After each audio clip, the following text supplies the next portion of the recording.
नमस्कार दोस्तों, स्वागत है आपका आपके YouTube channel welcome today's news पर।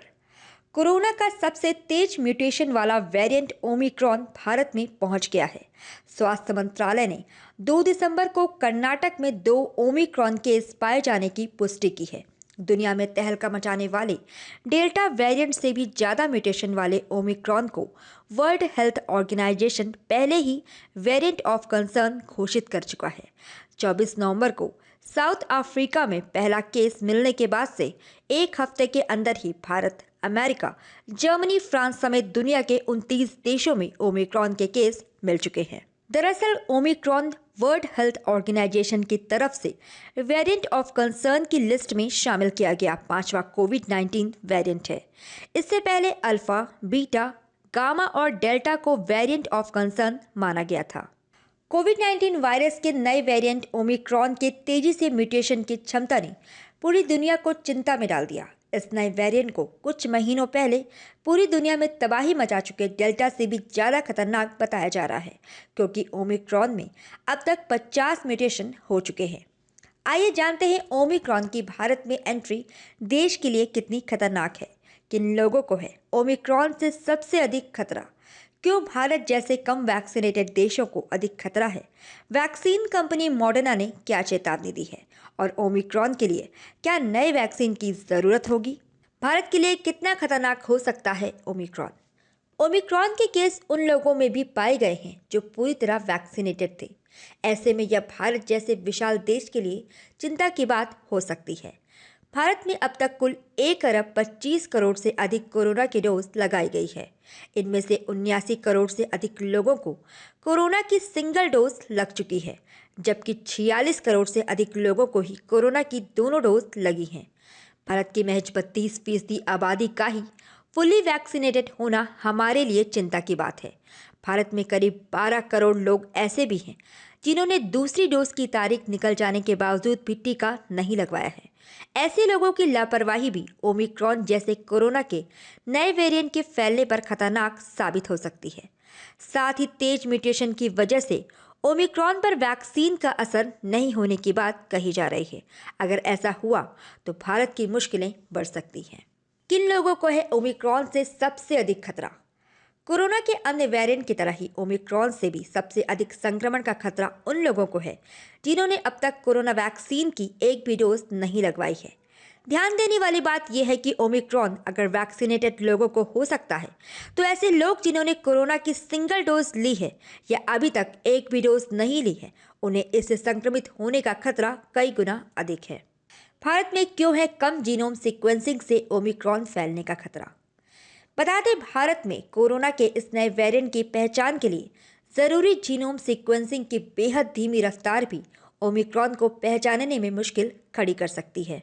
बता दें, जीनोम सीक्वेंसिंग एक तरह का वायरस का बायोडाटा होता है, जिससे हमें यह जानकारी मिलती है कि वायरस कैसा दिखता है या कैसा होता है। अब जब ओमिक्रॉन जल्द ट्रेस ही नहीं हो पाएगा, तो उसे रोकना भी उतना ही मुश्किल होगा।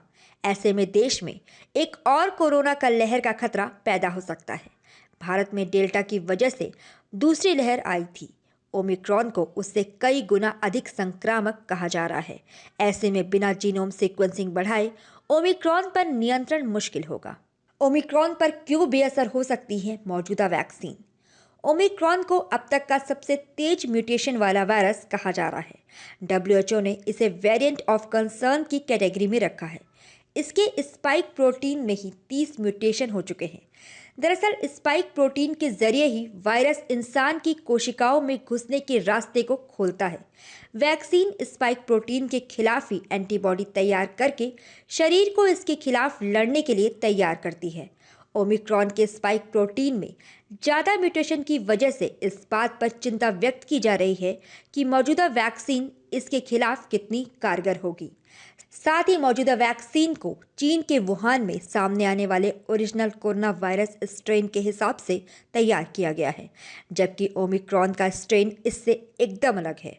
यही वजह है कि मौजूदा वैक्सीन के इस नए वेरिएंट पर बहुत कम या एकदम असर नहीं होने की आशंका जताई जा रही है। ओमिक्रॉन की नई वैक्सीन कब तक आएगी? ब्रिटिश कंपनी मॉडर्ना ने कहा कि ज़रूरत पड़ने पर इस नए वेरिएंट की वैक्सीन 2022 के शुरुआती महीनों में आ सकती है। मॉडर्ना पहले ही कोरोना की mRNA वैक्सीन बना चुका है। मॉडर्ना के chief medical officer Paul butter ने कहा कि अगर ज़रूरत पड़ी तो उनकी कंपनी अगले साल की शुरुआत में ओमिक्रॉन से निपटने के लिए mRNA वैक्सीन लॉन्च कर सकती है। वहीं कोरोना वैक्सीन बनाने वाली एक और कंपनी फाइजर ने कहा कि आवश्यकता पड़ने पर ओमिक्रॉन के खिलाफ नई वैक्सीन को 6 हफ्तों में बना सकती है और इसके शुरुआती डोज 100 दिनों के अंदर उपलब्ध करवा सकती है। क्या है ओमिक्रॉन वेरिएंट के लक्षण? जिन 2 मरीजों में ओमिक्रॉन केस की पुष्टि हुई है उनमें से एक 66 वर्षीय पुरुष जबकि दूसरा 46 वर्षीय पुरुष है। उनकी कॉन्ट्रैक्ट ट्रेसिंग की जा रही है। देश में कोरोना के नए वेरिएंट के दस्तक के बाद लोगों के बीच एक तरह का भय का माहौल है। इसको लेकर एक्सपर्ट्स का कहना है कि डरने की बजाय सावधान रहने की ज़रूरत है।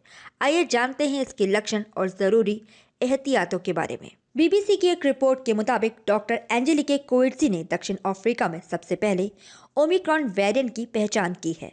दक्षिण अफ्रीकी मेडिकल एसोसिएशन की अध्यक्ष डॉक्टर एंजेलिके कोएट्जी के मुताबिक उन्होंने 30 वर्षीय युवक में इसके लक्षण देखे थे। बहुत ज़्यादा थकान, हल्का सिर दर्द, पूरे शरीर में दर्द, गले में खराश, सूखी खांसी जैसे लक्षण देखने को मिले थे। दक्षिण अफ्रीकी डॉक्टर्स के ओमिक्रॉन से संक्रमित मरीजों में अत्यधिक थकान, मांसपेशियों में दर्द, गले में खराश और सूखी खांसी जैसे लक्षणों पर गौर किया। वहीं कुछ मरीजों का टेम्परेचर थोड़ा ज़्यादा था। हालांकि डॉक्टर्स ने मरीजों के एक छोटे से समूह को देखने के बाद इन लक्षणों को बताया है। आने वाले समय में ओमिक्रॉन से संक्रमित अधिकांश मरीजों में ऐसे लक्षण नजर आते हैं या नहीं, इस बारे में स्पष्ट दावा नहीं किया जा सकता। फिलहाल दक्षिण अफ्रीका के राष्ट्रीय संचारी रोग संस्थान NICD के मुताबिक अब तक B111.529 वेरिएंट के संक्रमण के बाद कोई असामान्य लक्षण दिखाई देने की बात सामने नहीं आई है। NICD ने यह भी बताया कि डेल्टा जैसे अन्य संक्रामक म्यूटेंट के साथ कोरोना वायरस के ओमिक्रॉन वेरिएंट से संक्रमित लोगों में से कुछ मरीज एसिम्प्टोमेटिक यानी बिना लक्षण वाले भी हो सकते हैं। ओमिक्रॉन ला सकता है कोरोना की तीसरी लहर। कुछ वैज्ञानिकों ने ओमिक्रॉन वेरिएंट से तीसरी लहर के आने की आशंका जताई है। हालांकि इस पर अभी भी अध्ययन होना बाकी है। शोधकर्ताओं के मुताबिक यह वेरिएंट डेल्टा से 7 गुना ज़्यादा तेजी से फैल रहा है। एक व्यक्ति से दूसरे व्यक्ति में इसके संक्रमण का प्रसार भी डेल्टा वेरिएंट के मुकाबले ज़्यादा है। पहचान होने से पहले ही यह वेरिएंट 32 बार म्यूटेट हो चुका है। हालांकि एक्सपर्ट्स का ये भी कहना है कि अगर ज़रूरी एहतियात बरते जाए तो ज़रूरी नहीं कि तीसरी लहर आए। हमें सावधान रहने की ज़रूरत है। WHO ने दक्षिण पूर्वी एशिया क्षेत्र में देशों से सतर्कता बढ़ाने और जन स्वास्थ्य सेवाओं को मजबूत करने को कहा है। WHO ने शादी या अन्य समारोह, उत्सवों और भीड़ वाले आयोजनों में सभी एहतियात उपाय करने की सलाह दी है। उन्होंने चेताया है कि सुरक्षात्मक कदम जितने जल्दी लागू किए जाएंगे, देशों को उतने ही कम प्रतिबंध लागू करने होंगे। कोविड जितना फैलेगा, वायरस को उतना ही म्यूटेट होने यानी स्वरूप बदलने का अवसर मिलेगा। और WHO के दक्षिण पूर्व एशिया क्षेत्र की निदेशक डॉक्टर पूनम खेत्रपाल सिंह का कहना है कि हमें किसी भी कीमत पर लापरवाही नहीं करनी है। उन्होंने कहा कि संक्रमण को रोकने के लिए व्यापक और ज़रूरत के अनुसार सार्वजनिक स्वास्थ्य सेवाएं और सामाजिक उपाय जारी रखने चाहिए। अगर आपने मेरे चैनल को अभी तक सब्सक्राइब नहीं किया है तो प्लीज़ लाइक करिए, शेयर करिए और सब्सक्राइब करिए।